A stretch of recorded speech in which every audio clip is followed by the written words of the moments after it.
Hello, in this video I'm going to tell you straightforward what the cross product is and how to compute it. So, what is it? It's a product and it has a twin. You have the dot product and the cross product. And the dot product gives you a number, the cross product gives you a vector. And not just any vector, it will give you a vector perpendicular to the two vectors that form your input. So, generally, it is denoted like A, and the name suggests that there's a little cross in between. You know, where in the dot product you have a dot, with a cross you have a cross. So take care, you know, what you write. Decide whether you want a cross product, write a cross, or a dot product, write a dot. Whatever book you read, if it's a good book, it will definitely take care about this. And so should you. So this is how it's denoted, and it's a vector. And before I compute, I want to give you the special property that it has, namely that it's perpendicular to the two input vectors. So let me try and write it here.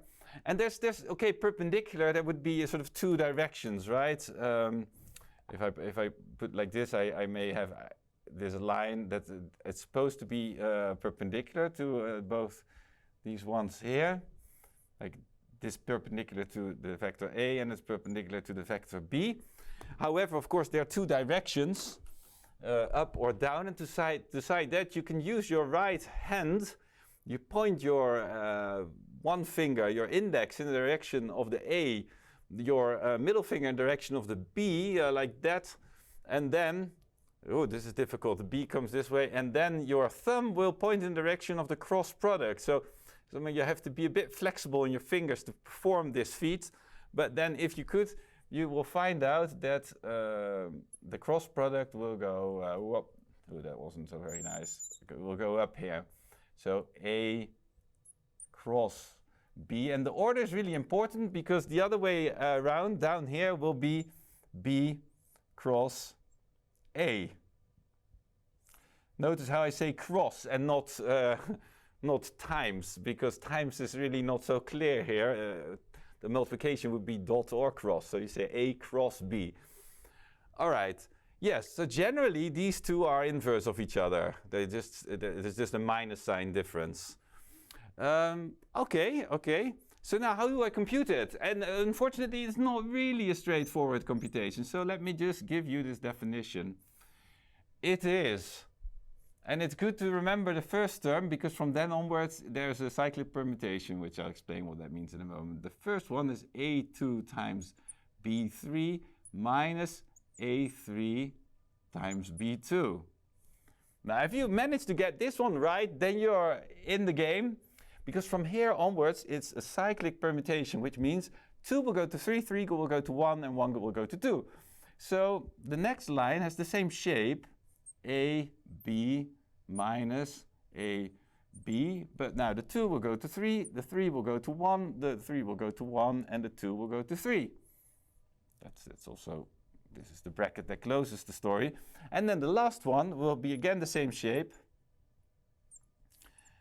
and it will be 3 goes to 1, 1 goes to 2, 1 goes to 2, and the 3 goes to 1.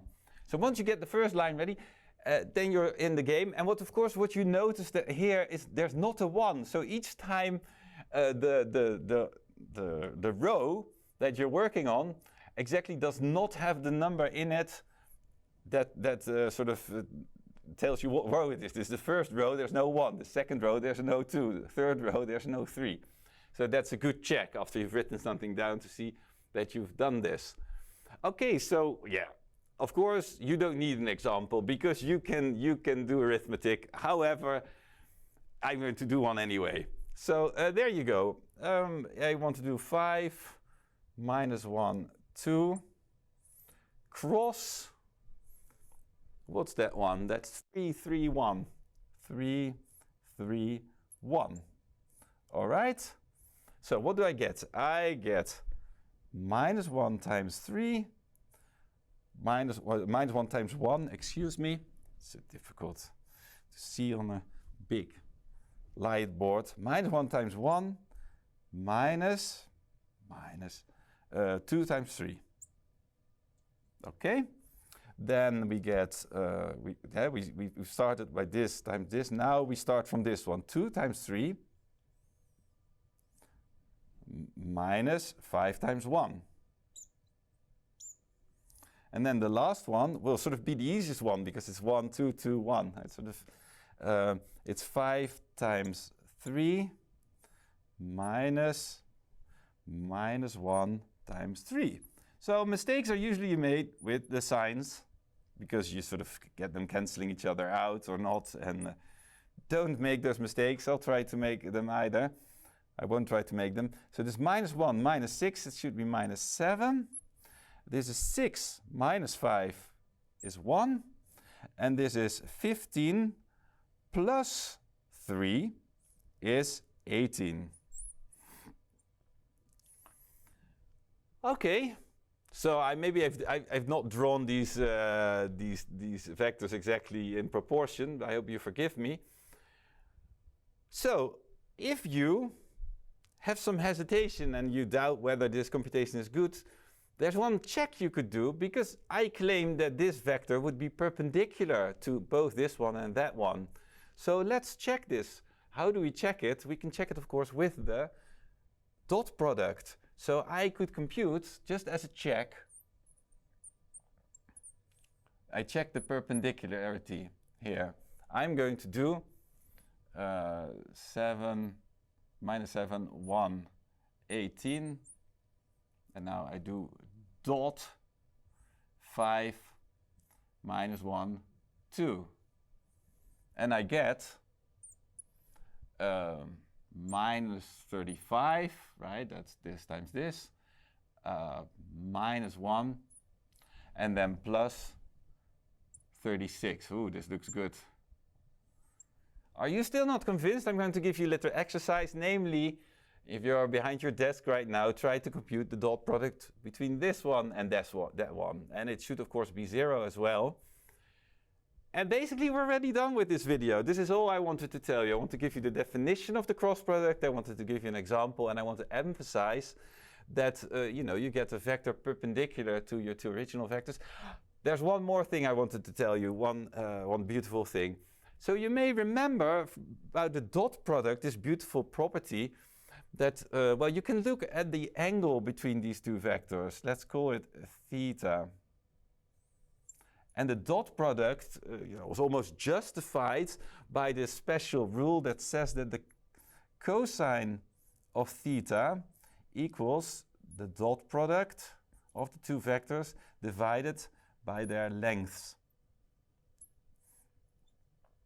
And some people even take this as the definition of the inner product, of the dot product, by multiplying everything by these lengths. A similar sort of rule, which is really beautiful, holds for the cross product, namely that the sine of theta equals the cross product, but then take its length divided by the length.